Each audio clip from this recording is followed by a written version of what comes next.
Man buys $25 handbag at a flea market, quickly realizes it's worth much more.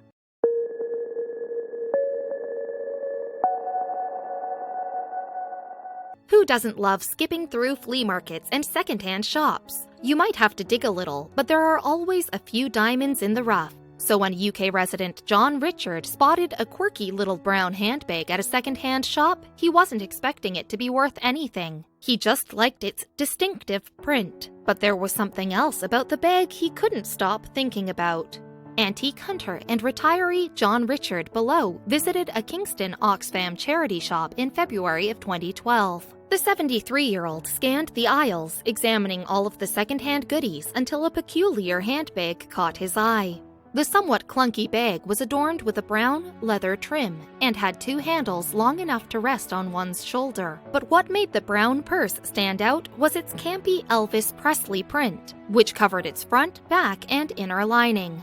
Upon further inspection, he concluded that the bag was likely a knockoff. Irish designer and haute couture milliner Philip Tracy's name was on it. The renowned designer had made one-of-a-kind pieces for the likes of Lady Gaga and Princess Beatrice, who wore his hat in 2011.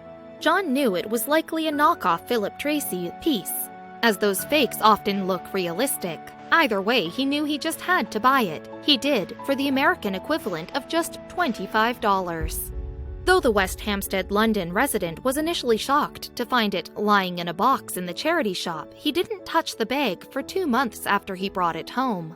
But the intriguing find simply marinated in the back of John's head, eventually getting him to have the handbag appraised. I decided to take it to the Philip Tracy shop, and they confirmed that this was one of theirs, John told the Hampstead and Highgate Express. Not only was it genuine, but the Elvis print was designed by legendary American artist Andy Warhol, who popularized the pop art movement, and the purse itself is believed to be one of just 10 ever created. Score! After having it looked at, John was told the bag would have sold for approximately between $251 and $503. At the time it was first released, but by the time John snatched it up, its value was much higher. I was very surprised to hear that he had found it in a charity shop, but he worked hard to get the sale, so whatever he does with it is up to him, said Guy Brunette, the store manager of Philip Tracy London.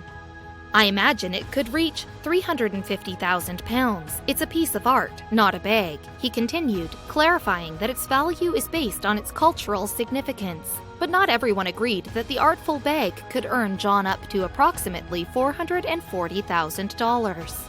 A Bonham's auction house rep told the Ham and High it wasn't probable that the bag could earn such a high amount, even considering its rare nature. But John had already found a few potential buyers who were willing to pay big bucks for the vintage handbag. John claimed that 2 private buyers in China reached out to him about the Philip Tracy piece, one offering him £350,000 and the other £250,000. It turned out that Brunette's estimation was accurate. John planned to use the money from the sale to open a hair salon with his partner, despite the fact that auctioneers on the New Bond Street urged him to hold on to the lucky find for a while. It wasn't long before the tale of the Elvis plastered purse went viral.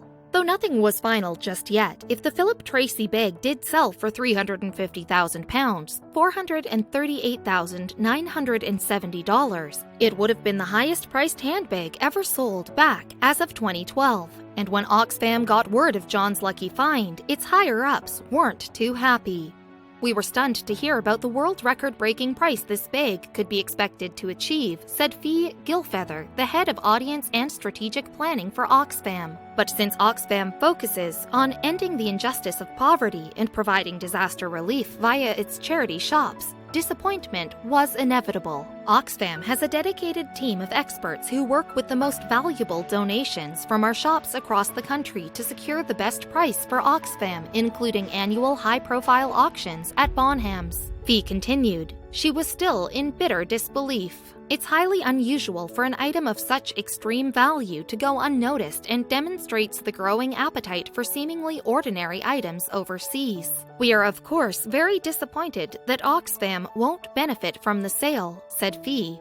In West Africa, where millions are at risk from severe food shortages right now, £350,000 could bring food to 35,000 families for a whole month, Fee Gilfeather concluded. Oxfam was using a guilt tactic to retrieve the bag back. While Fee's statement, of course, makes valid observations regarding how this Elvis-encrusted gold mine could have benefited others, in the end, the Philip Tracy handbag belonged to John Richard. And while John Richard struck metaphorical gold at the little London second-hand shop, others have struck actual gold while browsing the cluttered tables of flea markets and thrift shops.